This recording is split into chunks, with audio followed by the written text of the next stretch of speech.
Shalom Elohim Bapak Ibu dan teman-teman terkasih dalam Tuhan Yesus Kristus. Puji Tuhan kita berjumpa kembali dalam program Kesaksian Iman yang luar biasa ini. Dan saya selalu merindukan Bapak Ibu dan teman-teman semua dalam perlindungan Tuhan yang sempurna. Dan tentunya sehat ya, bahagia dan diberkati Tuhan berlimpah-limpah.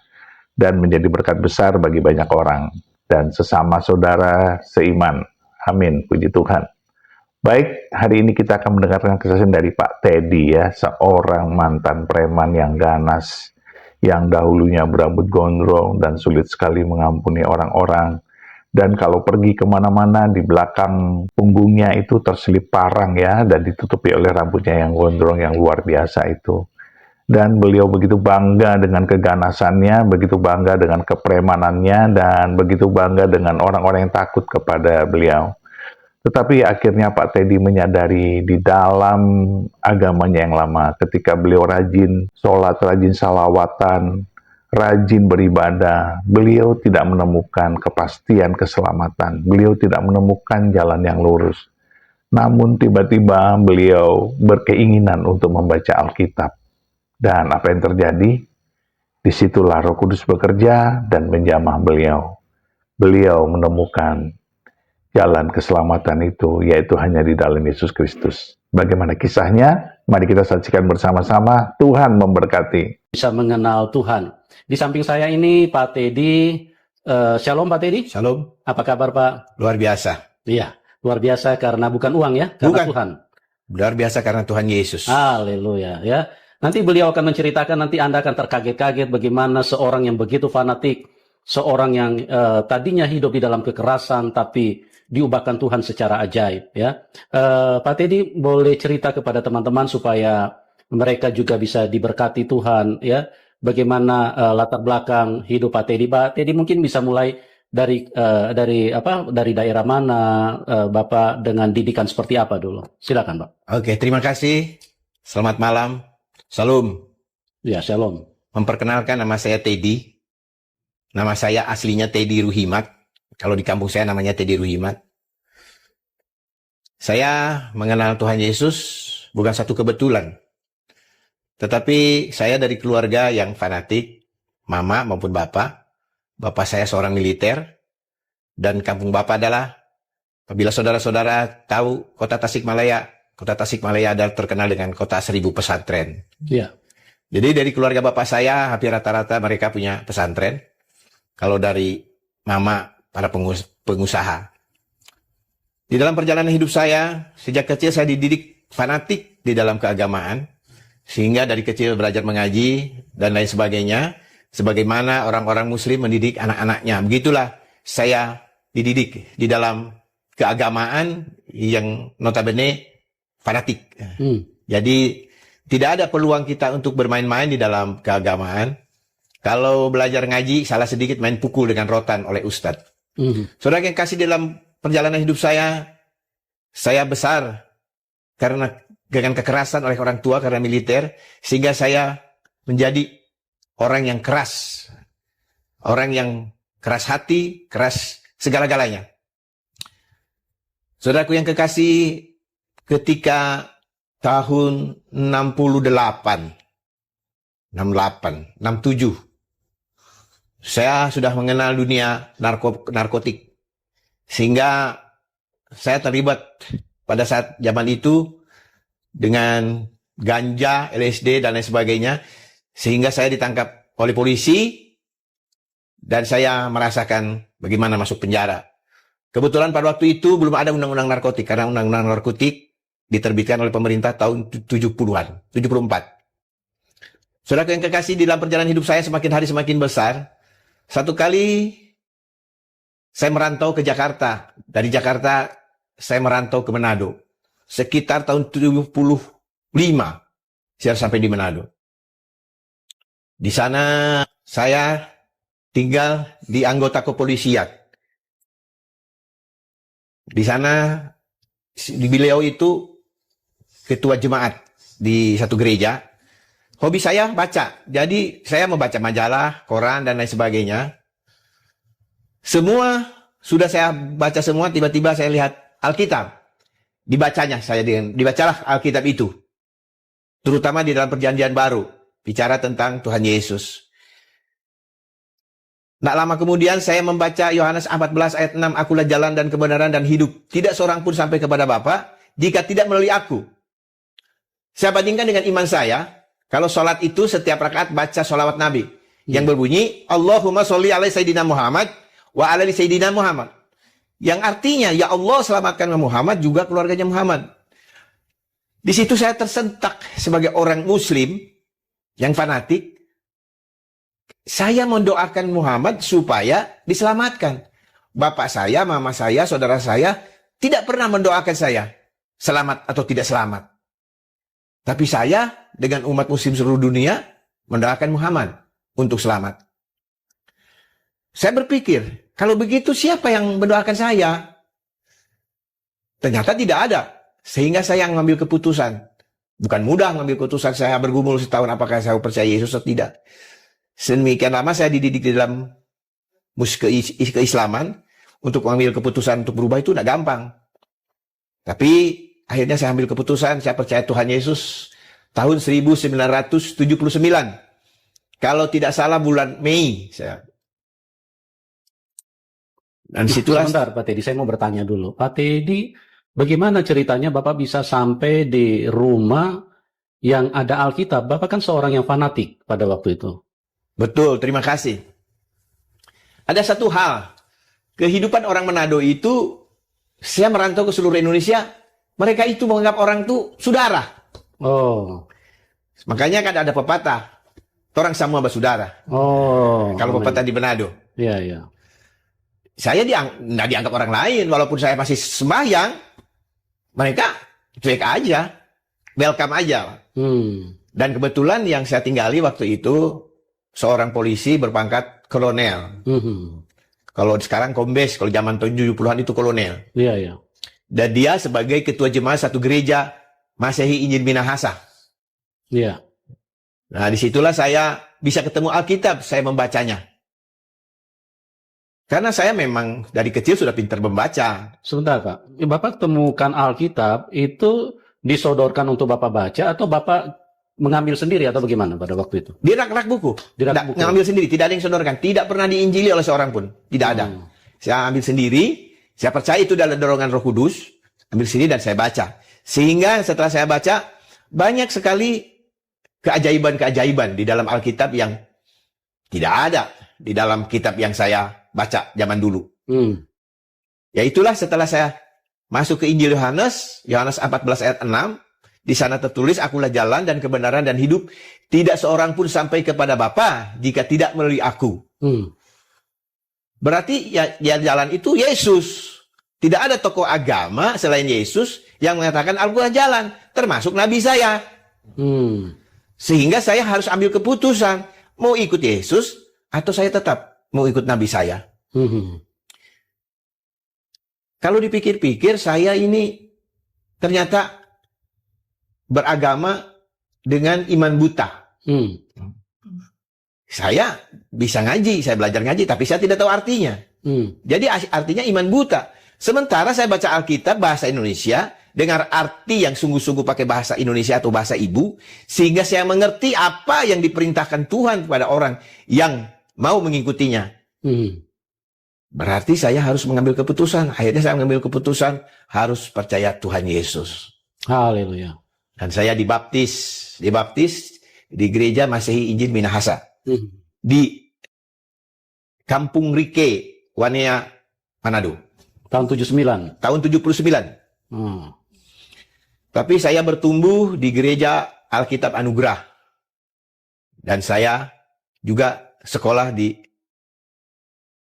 Institut Alkitab Anugerah. Nah, sebentar Pak, sebelum kita lanjutkan, saya mau balik sedikit dulu, flashback dulu dengan Bapak punya perjalanan kehidupan. Tadi Bapak bilang Bapak bertumbuh di dalam didikan yang keras, sehingga Bapak menjadi manusia yang keras. Ya. Itu dalam pengertian yang mungkin lebih transparan seperti apa? Apa Bapak terlibat perkelahian atau bagaimana? Saya sering terlibat perkelahian. Ya, tahun 60-an. Sebelum G30 PKI itu tentara di rumah tuh ada senjata Thompson. Ya suka bawa-bawa lah. Kekerasan. Saya di samping juga nakut-nakutin orang dengan senjata orang tua. Saya juga suka berkelahi. Memukulin orang. Dan saya orangnya tidak mau kalah. Kalau tidak bisa dengan tinju, ya dengan kayu. Tidak bisa dengan kayu, ya dengan senjata. Itulah saya. Karena saya dididik sama orang tua, tidak boleh menyerah. Ya. Sehingga, ya sampai besar lah. Puji Tuhan, setelah saya mengenal Tuhan, Tuhan robah pola pikir saya. Pola tingkah saya dirubah, pola pikir tingkah. Dan hati pun dirubah oleh Tuhan untuk lebih mengasihi. Haleluya. Nah, setelah Bapak terima Tuhan Yesus, apa yang terjadi dengan kehidupan Bapak? Misalnya, bagaimana reaksi keluarga? Kan keluarga dari keluarga yang fanatik itu. Apa respon mereka, orang tua atau mungkin saudara-saudara yang lain? Apakah mereka bisa menerima atau mereka marah atau bagaimana, Pak? Silakan. Karena waktu itu saya di perantauan, saya cuma kirim surat dan memang orang tua bilang, kamu dibuang, tidak diakui anak karena kamu jadi orang Kristen. Saya cuma ketawa. Dari dulu juga merantau, dibuang pun tidak apa-apa, saya bilang begitu. Tapi tetaplah saya pada suatu ketika, tahun 80 saya pulang ke kampung. Nah, ketemulah dengan adik saya yang baru keluar pesantren. Disitulah saya injili mereka, sehingga adik saya ambil keputusan menjadi orang Kristen dan menjadi hamba Tuhan di Jambi. Nah, sebelum mereka mengambil keputusan sebagai hamba Tuhan, apakah waktu mereka tahu Bapak sudah istilahnya sudah Kristen, apakah mereka terima tidak Pak pada waktu itu? Apakah mereka marah atau bagaimana? Mereka marah, tapi mereka tidak mau tidak menolak saya. Dia tetap welcome, tapi marah. Kalau marah memang marah. Bapak saya juga marah, mama saya juga marah, saudara-saudara juga marah. Tapi dilihat dari latar belakang saya orang keras, mereka tidak mengusir saya. Gitu. Mereka juga mungkin bingung, kok bisa berubah gitu? Iya. Dilihat dari kesaksian hidup saya. Dari kasar, terus saya lemah lembut, berbicara baik-baik dengan keluarga. Bagaimana saya menjadi orang Kristen. Dia kenalkan juga tentang Yesus kepada bapak saya, kepada mama saya, kepada saudara-saudara. Karena waktu pulang kampung, saya kumpulkan semua keluarga. Kumpulkan keluarga. Yeah. Paman saya, dan saya cerita siapa saya sesungguhnya. Kenapa saya jadi orang Kristen. Menurut mama saya jadi Kristen, kata bahasa Sunda, poeken jalan. Artinya bahasa Indonesianya, merasa jalan gelap sehingga saya ngambil keputusan jadi orang Kristen. Saya bilang tidak, Mak. Saya hanya membandingkan sholawat Nabi sama perkataan Tuhan Yesus di dalam Alkitab. Apa itu? Tuhan Yesus berkata, akulah jalan dan kebenaran dan hidup, tidak seorang pun sampai kepada Bapa jika tidak melalui aku. Dibandingkan dengan sholat aku tiap hari, kalau di jumlah satu hari 18 kali lah baca sholawat Nabi yang berbunyi Allahumma sholli ala Sayyidina Muhammad wa ala ali Sayyidina Muhammad. Sejak itulah, Mak, Teddy percaya Tuhan Yesus sampai sekarang. Haleluya, luar biasa ya. Ya, jadi teman-teman, memang dalam menjalani iman ini kita perlu sekali untuk teliti ya. Kalau Pak Teddy memang seseorang yang sangat teliti ya, dia memperhatikan pada waktu itu memang secara manusia mungkin kelihatan kebetulan ada Alkitab dan kemudian beliau ambil dan baca. Tapi di situ kita melihat bahwa Roh Kudus bekerja dan Pak Teddy sampai kepada ayat yang di dalam Yohanes 14 ayat 6, akulah jalan kebenaran dan hidup, tidak ada seorang pun yang datang kepada Bapa kecuali melalui aku. Nah, jadi perlu sekali teman-teman bahwa kita harus memastikan iman kita. Jangan sampai kita sudah menjalani, sudah bertahun-tahun, dan kita sendiri menjadi lelah, tapi pada akhirnya kita tidak ketemu Tuhan. Pada akhirnya kita tidak sampai kepada harapan dan kerinduan kita. Nah, Pak Teddy pada waktu membaca Yohanes 14 ayat 6, di situ iman beliau muncul, dan iman beliau hidup. Ini yang saya perlukan. Karena kerinduan daripada beliau adalah bagaimana bisa masuk surga. Bagaimana bisa masuk surga. Dan beliau tadi sudah mengatakan bahwa di dalam keyakinan yang sebelumnya beliau tidak menemukan kebenaran seperti ini. Nah, jadi teman-teman juga mari kita belajar tentang iman kita. Mari kita coba pastikan langkah-langkah hidup kita. Supaya kita benar-benar apa yang kita rindukan, apa yang kita butuhkan, itu benar-benar bisa menjadi milik kita. Ya, jangan cuma berdasarkan apa kata orang, jangan cuma berdasarkan apa kata buku, tapi pastikan bahwa itu adalah sebuah keyakinan yang muncul dari hati sendiri. Nah, Pak Teddy saya mau bertanya, Bapak baca ayat itu, terus itu kan harus ada pembuktian secara konkret bahwa itu adalah kebenaran. Kira-kira Bapak pernah mengalami mujizat apa sampai Bapak yakin bahwa yang ngomong ini akulah jalan kebenaran dan hidup, ini adalah Tuhan? Apakah Bapak pernah mengalami mujizat sampai Bapak benar-benar yakin bahwa ini adalah firman Tuhan? Terima kasih. Ya. Saya percaya dan saya yakin, saya percaya Tuhan Yesus itu dipanggil Tuhan. Secara fisik saya tidak mengalami mujizat. Tetapi secara moral saya mengalami bahwa karakter saya yang keras, yang ganas, Tuhan ubah. Oh, Sementara di dalam kepercayaan yang dulu saya harus bertobat nasuha, sudah melakukan tidak berubah-berubah. Ya tadinya hitam, ya sampai sekarang juga hitam. Tapi setelah saya percaya Tuhan Yesus, satu hal yang Tuhan rubah itu karakter. Pertama, kedua pola pikir. Nah. Jadi Tuhan rubah semuanya supaya menjadi manusia baru. Dan itulah saya sekarang. Haleluya.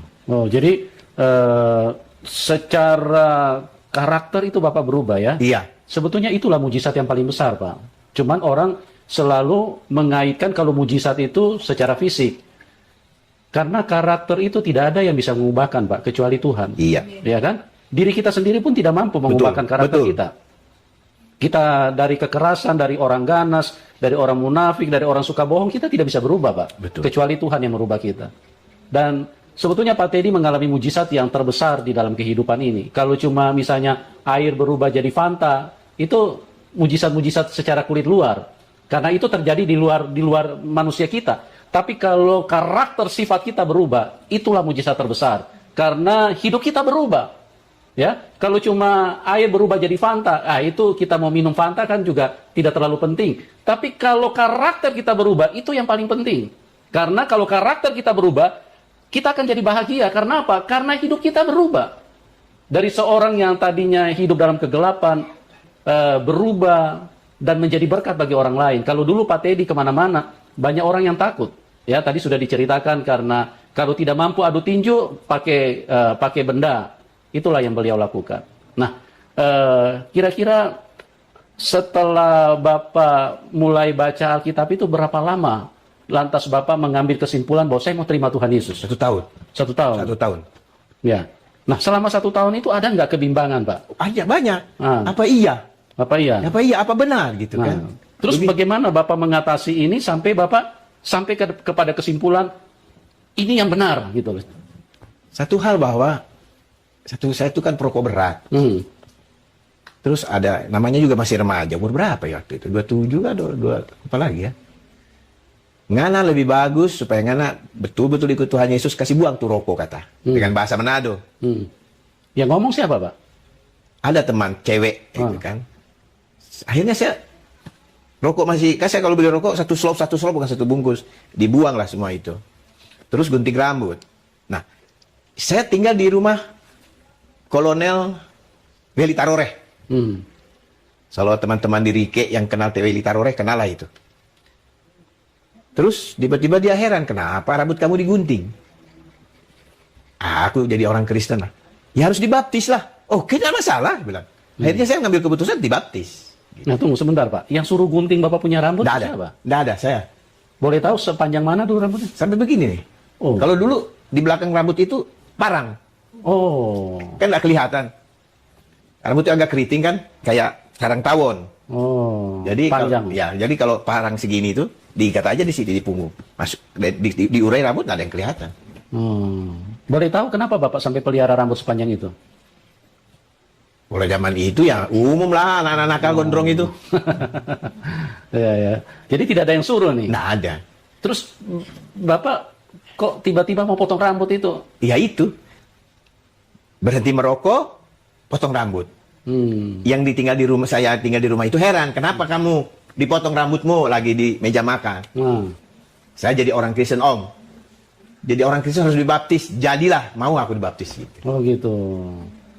Iya. Itulah perjalanan hidup saya. Di situ sudah tidak ada kebimbangan itu? Nggak ada.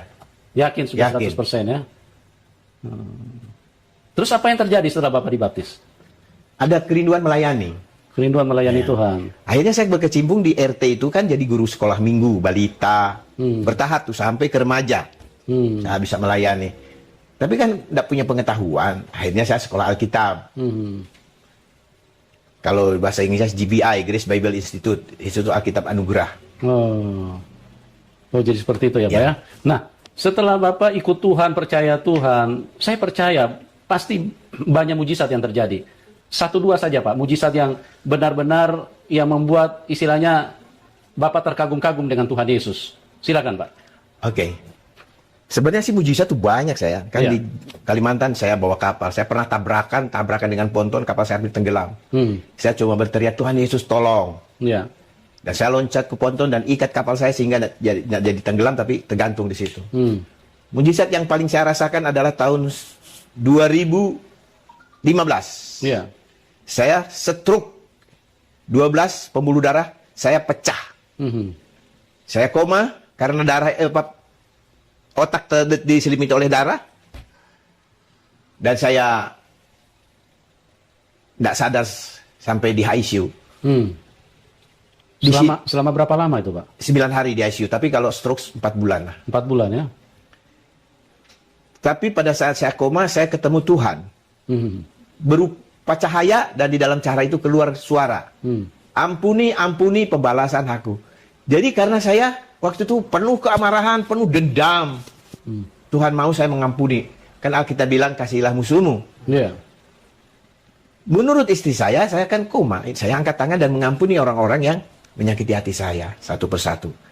Setelah itu perlahan-lahan saya sembuh. Sampai dokter saya terheran-heran. Dia bilang selama ini pasien saya yang sembuh total cuma Bapak. Oh, terima kasih dokter. Kebetulan juga orang Kristen. Dan saya peluk dokter itu. Saya bersyukur, terima kasih dokter dipakai Tuhan untuk sembuhkan saya. Walaupun saya yakin 100% Tuhan yang sembuhkan. Karena dokter bilang udah angkat tangan. 12 titik pembuluh darah saya pecah di sini. Pecah semua. Pecah. Saya diangkat dari rumah itu sudah pingsan. Saya. Sudah koma. Sudah koma? Ya. Jadi 9 hari Bapak koma total itu? Total. Tidak sadar? Tidak sadar. Oh, luar biasa. Nah, terus setelah Tuhan bilang ampuni, ampuni, ampuni, itu bagaimana setelah Bapak ampuni, angkat tangan, terus apa yang terjadi? Ya, menurut istri saya kan nggak sadar. Berangsur-angsur kondisi saya pulih gitu. Pulih? Pulih. Terus bisa sadar gitu. Baru dari ruang ICU bawa ke kelas gitu. Tapi masih gila. Masih gila? Iya. Oh. Sudah sadar, tapi gila kan, ngoceh. Nggak karu-karuan. Tapi istri saya selalu berdoa, dan hamba-hamba Tuhan selalu datang, mendoakan saya, sampai saya pulih. Tapi mujizat terbesar bahwa saya dipulihkan sama Tuhan total gitu. Sekarang saya sudah 2 kali stroke, nggak ada bekas-bekas, malah bisa kerja kemana-mana. Luar biasa ya? Luar biasa. Sehingga iman saya semakin kuat untuk mentransfer iman ini kepada anak-anak saya. Bagaimana harus ikut Yesus gitu. Amin, amin, amin. Bapak bisa cerita sedikit, memang waktu Bapak kena stroke itu Bapak masih ada masalah dengan orang lain atau Bapak tidak mau mengampuni, bagaimana tuh ceritanya? Iyalah sih ada masalah. Saya marah sekali. Dan saya kan orangnya, karakter saya dari dulu itu harus diselesaikan dengan kekerasan. Iya, iya, iya. Tapi kan tidak boleh kan. Iya, iya. Tuhan sudah ubahkan kan? Nah setelah waktu stroke itulah saya diperkuat oleh Tuhan ampuni. Jadi intinya kalau kita ingin diberkati Tuhan, ya ampunilah musuh kita. Iya. Saya dapat saat saya stroke itu bahwa kita harus belajar mengampuni orang yang bersalah sama kita. Jangan kita jadi pendendam. Itu yang saya dapat. Haleluya, luar biasa. Nah, Pak Teddy, bagian terakhir.